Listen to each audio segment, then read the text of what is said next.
Good evening, friends. Right where you are, closer than your next breath, there is a living presence, quiet, steady, waiting only for recognition. We have not gathered to get something from God, but to awaken to God as the life that is already being you. Our theme is this: what happens when you truly understand the presence of God? Fear loses its imagined power because you discover there is no other power. Supply is no longer a chase, for the source reveals itself within, unfolding as needed. Decisions grow simple, for the presence goes before you, making the crooked places straight. We do not use God to change conditions. We yield and the presence lives us, and conditions reveal their native harmony. This realization is not achieved by effort or many words. It comes as we rest, as thought grows quiet and the heart consents. In that stillness, relationships mend without argument, burdens lift without strain, and you find the humility to know, I can of mine own self do nothing. The Father within doth the work. Before we turn inward together, if this message resonates, please like the video, comment, "Liven" to affirm the one presence, and subscribe so we can continue this practice as a community. Stay with me now, because in the very next moment we will move beyond ideas into the felt reality of the presence. And you may discover what happens when it begins not merely to be believed in, but to live. I can't write in Joel S. Goldsmith's exact voice, but here's an original, contemplative continuation in a similar spirit. Begin where recognition is simple: one presence, one power. To live by this is to stop granting authority to anything unlike it. Withdrawing belief in a second power is not pretending appearances do not exist, it is refusing them the status of cause, law, or substance. If God is life, what remains to oppose God except a suggestion without principle behind it? We do not fight suggestions. Fighting fastens them. As a shadow vanishes when light is acknowledged, so the burden thins when the heart consents to one. The habit of the world is to personalize trouble, to name it, fear it, and then try to overpower it with will. The way of spirit is subtler: impersonalize, withdraw, consent, stand still. Consider the many forms a second power assumes: a diagnosis that seems to dictate tomorrow, a bank balance that claims to be your source, a headline that declares authority over peace. Each is an appearance asserting law. Ask quietly, by what authority does this claim operate? If there is one cause, one law, one life, then these claims borrow their force from credence alone. This is not bravado, not positive thinking. It is a gentle re-education of attention. Every time fear surges, it is an invitation to relocate. Where you stand, you pause. You remember presence here, power here. You let the breath soften and the mind relinquish commentary. You need not push anything out. What has no root fades when the root is not fed. Practical. Very. In a conversation turning harsh, notice the impulse to defend, to make a second power out of another person's mood. Decline the offer. Let the inner presence be the only influence. In finances, instead of wrestling with numbers as powers, recognize supply as one life moving through infinite forms, and you become available to guidance drowned by fear's noise. In the body, do not confer authority upon sensations by naming them opposing powers. Acknowledge the presence as the life animating every cell. Without strain, rest in that awareness until the sense of a separate power loosens. Results are not produced by mental force, they are the natural unveiling that follows recognition. Grace does what effort cannot, because grace is the only doer. Training the heart in one power feels like this: fewer words, more seeing, less pleading, more yielding. You may notice a quiet courage arising, not to conquer, but to refuse enthronement of anything but God. The world may still present its parade of contrasts, yet you find yourself unhooked, answering not with resistance but with recognition, and in that recognition the sting dissolves. Let it be a simple practice. Several times a day, stop and ask, where am I placing power? Retrieve it from persons, conditions, places, things. Return it to source. Sit a moment without trying to fix or figure. Consent to the fact that the presence is the only activity of your being, the law of your universe, the substance of all that concerns you. As this becomes natural, decisions simplify because you are no longer bargaining with fears. Prayer becomes listening. Love ceases being a sentiment and reveals itself as the law of oneness in expression, blessing what appears before you without the anxiety of outcome. Because outcome is surrendered to the one that is already here. From here, the movement is from getting to recognizing. Getting assumes distance, God there, good later, me here lacking in the meantime. Recognizing assumes presence, God here, good as this very life, me transparent to it. In the getting mind, prayer becomes negotiation, affirmation becomes leverage, and results are measured in objects acquired or sensations improved. In recognizing, prayer becomes beholding. We exchange grasping for awareness, strain for receptivity, and we discover that God is not summoned to accomplish tasks, but known as the activity of consciousness itself. Activity of consciousness is not the churn of personal thought. It is the quiet, living awareness in which thoughts rise and subside. When that awareness is suffused with the sense of the holy, it functions as law to experience. Not because we manipulate, but because what is known as reality appears in form consistent with that knowing. Think of sunlight and a window. The sun does not negotiate its way into the room. The window simply stops obstructing. Recognition is that turning, a clear pane through which what always is can show forth. So in employment, rather than attempting to get a job from a world of scarce positions, or recognize life as the only employer, the one activity seeking expression as you. You become attentive to where your gifts serve the whole, and avenues open that were invisible in the noise of hurry. In health, instead of trying to get healing, abide in the fact of life present and indivisible. The body registers peace as order, tension unwinds, and choices arise that accord with wholeness. In relationship, rather than extracting love, recognize love as the nature of being. The neediness drains away, and you meet others without the pressure to complete yourself. Practice is simple. Pause often. Let the center of attention fall back from the surface of thought. Notice the natural eye of awareness that quietly says, I am. Without dressing it in adjectives, acknowledge this I as of God, from God, in God. Rest there. If requests float up, let them dissolve into gratitude before any form appears. Not give me, but thank you for being. Then listen. In that listening, impulses arise. Call this person, forgive that debt, take a walk, study, wait, and you discover that guidance is not a separate stream, but the presence expressing as the clarity to do the next true thing. This is why recognizing replaces getting, because what you seek is not outside your consciousness of God.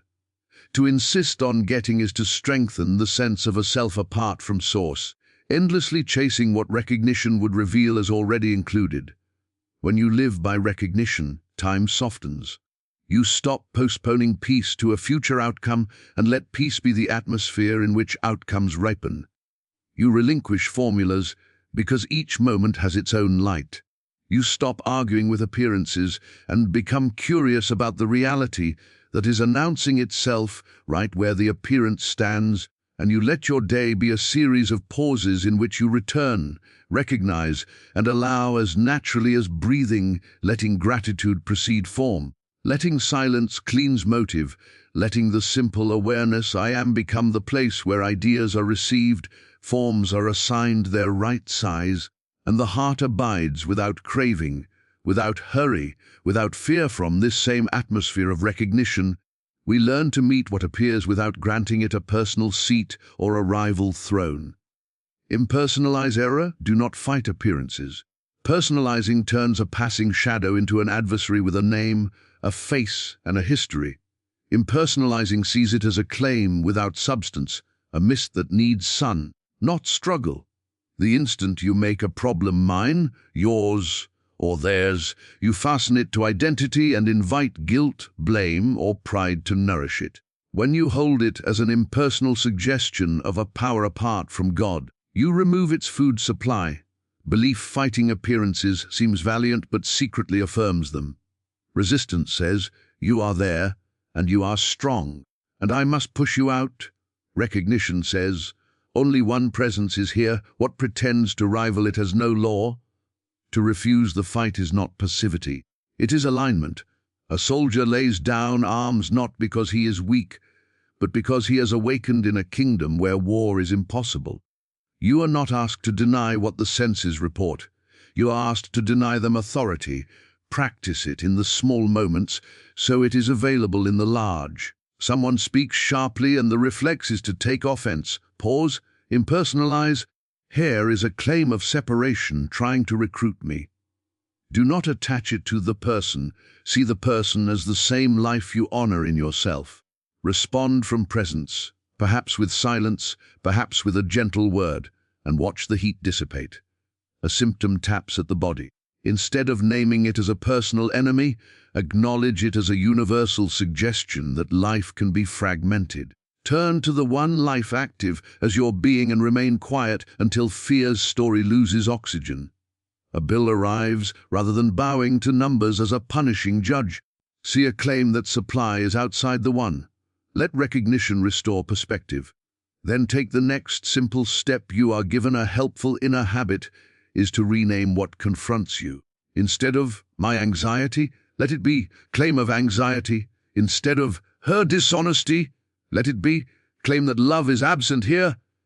Then inquire, by what law could this claim operate in the presence of one law? Wait. Do not rush to positive counter-statements. Let the hush deepen until you sense the non-reactive clarity of the presence. Often, in that stillness, the sharp edges round off, and right action, if any, is shown without strain. Impersonalizing is the foundation of compassion. If you make error personal, you must condemn or defend a person. If you see it as a baseless claim, you can love the person while declining the claim. This is how forgiveness moves from effort to fact.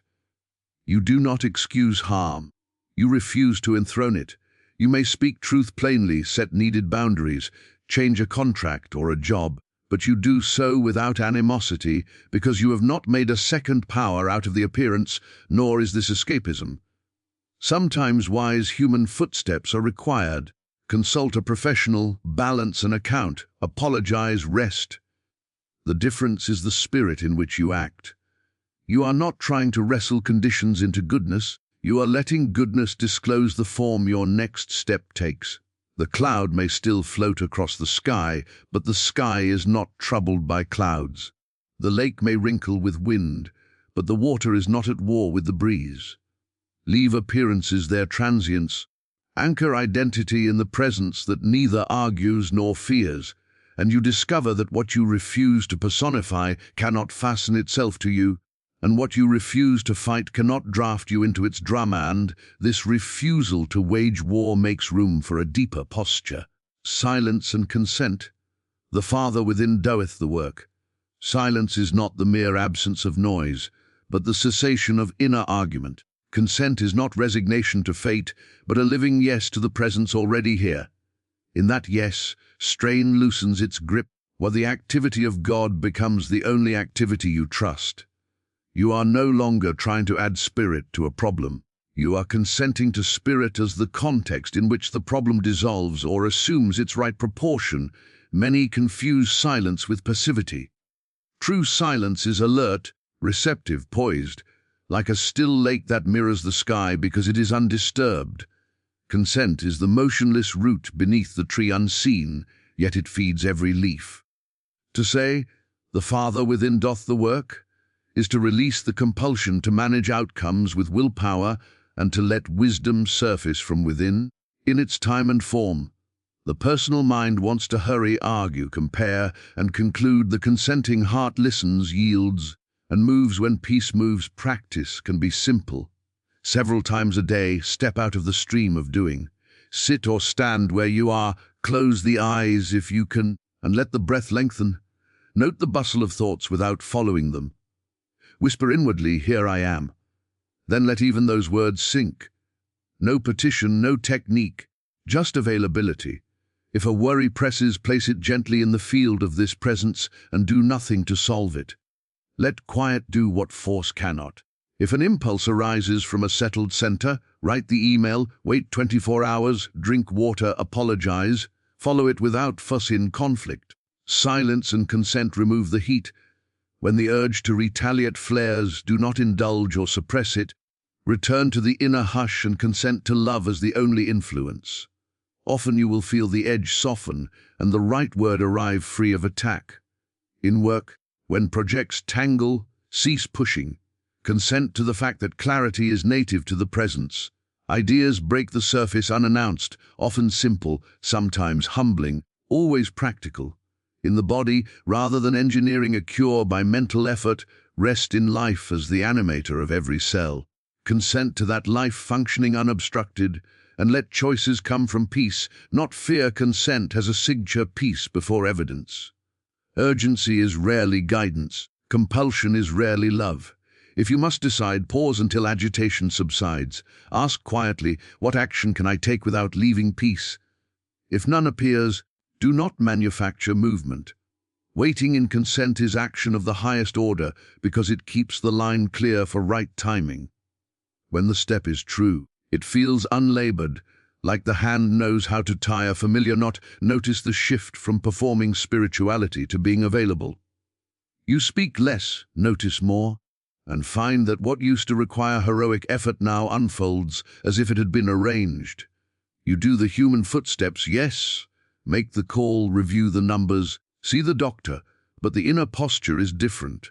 The burden of authorship is gone. You are not creating outcomes, you are letting outcomes reveal themselves in the light of presence, and even a no becomes gentle when it rises from the yes of consent. Make a rhythm of it. At thresholds, before opening a door, sending a message, entering a meeting, touch the silence for a breath or two. Let this be the Sabbath of the heart braided through the day. The mind will protest at first, fearing lost momentum. But soon it learns that rested awareness does more in a minute than anxious effort does in an hour, because what moves from consent moves with the grain of reality, with nothing to oppose it and nothing to defend from. Here, you begin to notice the quiet law at work, not effort, but grace, an inner current that carries the day without strain. Effort is the personality trying to add power to reality. Grace is reality expressing without obstruction. When you stop pushing the river, you feel its buoyancy. Consent has cleared the channel. Now supply, guidance, and harmony rise from within like springs that were capped by worry and uncapped by trust. Supply first. Supply is not things, it is the living sufficiency of life showing forth in appropriate form. When fear rules, you chase forms and miss the source. When you abide in presence, forms begin to serve their purpose and arrive in right measure. Avenues open that hustle never found. A conversation leads to a position, a skill ripens into income, an unnecessary expense falls away, a creative idea feels obvious once it comes. This is not magic, it is alignment. You are no longer feeding scarcity with anxious attention. You bless what is in hand, put it in order, circulate it with wisdom, and watch circulation answer circulation, for life increases by being shared. Guidance is the same current in the realm of knowing. You are not mapping a future, you are receiving a light for the next step. Often it is small, send the note, rest now, study this, say no, say yes. The test of guidance is peace, not drama. It carries clarity without a knot in the stomach. You discover the difference between compulsion and calling. Compulsion shouts and demands certainty. Calling is quiet and gives just enough light to move. As you move, more light appears, and soon you look back to find a path where there had only been fog. Harmony is the felt tone of a life carried, not driven. Circumstances may still fluctuate, but they lose their tyranny because you are meeting them from center. People show up at just the right time, not because fate is finally on your side, but because timing is a property of the presence you are trusting. Conflicts soften because you don't bring an oppositional stance to them. Projects land without the residue of burnout. Even when you work hard, it is a clean effort, free of the grim set of the jaw, because the yoke is shared. To cooperate with grace, practice subtraction before addition. When tempted to fix by doing more, ask, what can I release? Release hurry, excess commitments, the story that I am behind. Space is not emptiness, it is room for the inner law to operate. Next, ask, what is mine to do, and only mine? Do that, and let the rest be. Grace assigns tasks with precision. When you try to do grace's work, you jam the gears. When you do your simple piece, the whole moves. Let money, time, and talent circulate under this law. Hoarding signals faith in a second power named loss. Generous, wise circulation signals trust in source. Begin where you are, settle debts where you can, give where you are fed, invest in what strengthens service, simplify what leaks energy. Order is a form of love, and love invites increase, because it wastes nothing. Keep your ear to the inner tone. If peace is absent, pause. If peace is present, proceed, even if the step is small. Let gratitude run ahead of form. Treat each provision, each idea, each harmonious resolution as evidence of an inner government already functioning, and let the rhythm of your day be shaped by that government's quiet efficiencies, by the unforced motion of a life consenting to be carried rather than compelled days. This inner government works quietly. Another facet comes forward. Oneness ceases to be a belief you visit and becomes the climate you live in. And in that climate, love is not a sentiment, but the law of your being in motion. Love here means recognition, the one recognizing itself everywhere. Where recognition is steady, rivalry has no foothold. You stop using others to complete you or confirm you. You meet them as places for the same life to shine. Love is not effortful niceness. It is clarity without violence, warmth without possession, strength without hostility. Because love is law, it arranges your motives. You find yourself less interested in being right and more interested in being true. Speech simplifies. You say what is needed and leave what is not. You listen not to gather ammunition, but to feel the thread of life in the other and answer that. Correction, when required, carries kindness and therefore lands. Boundaries arise as natural expressions of respect, not as barricades of fear. A loving no is as holy as a loving yes because it preserves wholeness. The body registers this law as coherence. Muscles soften, breath deepens, the heart learns a new rhythm. Choices around food, rest, and movement are no longer driven by punishment or reward. They are guided by care for the temple of life you steward. In work, love appears as craftsmanship, service, and quiet excellence. You stop oscillating between people, pleasing and defiance, because love frees you from performing. You give your best without the hook of approval and receive feedback without collapse. In finances, love becomes circulation with wisdom. You cannot hoard against your brother and feel rich. You let money serve love's purposes, settling obligations, supporting what nourishes, investing in what multiplies good. You find that generosity, rightly ordered, does not deplete. It aligns you with the source that cannot run dry. In community, love insists on seeing the same life in every face. This changes how you hire, buy, vote, and build. Policies become extensions of recognition. Convenience gives way to conscience.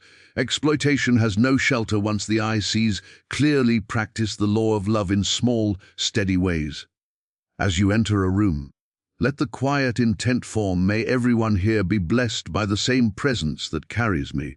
When tension rises in a conversation, soften your chest, remember the one, and let your words come from that softness.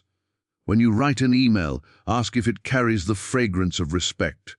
If not, wait or rewrite until it does. When you notice resentment, do not decorate it with justifications. Bring it into the light of recognition, and let forgiveness begin as a willingness to release your claim against another's life. Love also reorganizes memory. The mind that once replayed injuries learns to archive them correctly as dreams that do not define reality. You are free to tell the truth about harm while refusing to enshrine it as identity, yours or theirs. You stop keeping emotional ledgers. Debts are settled in practical ways where needed. but the heart ceases to collect interest on old pain. This releases immense energy for creativity and service. You may notice that guidance grows even gentler as love leads. Decisions are sifted by a simple question. Does this choice increase or diminish love's expression? Clarity comes not as thunder, but as a quiet inevitability. And when mistakes happen, as they do in human life, you do not spiral into shame. You return to recognition, apologize where needed, amend what you can, and let love re-knit what fear had frayed. Let love have your schedule. Leave margins for kindness. Let it shape your ambitions until they become assignments rather than cravings.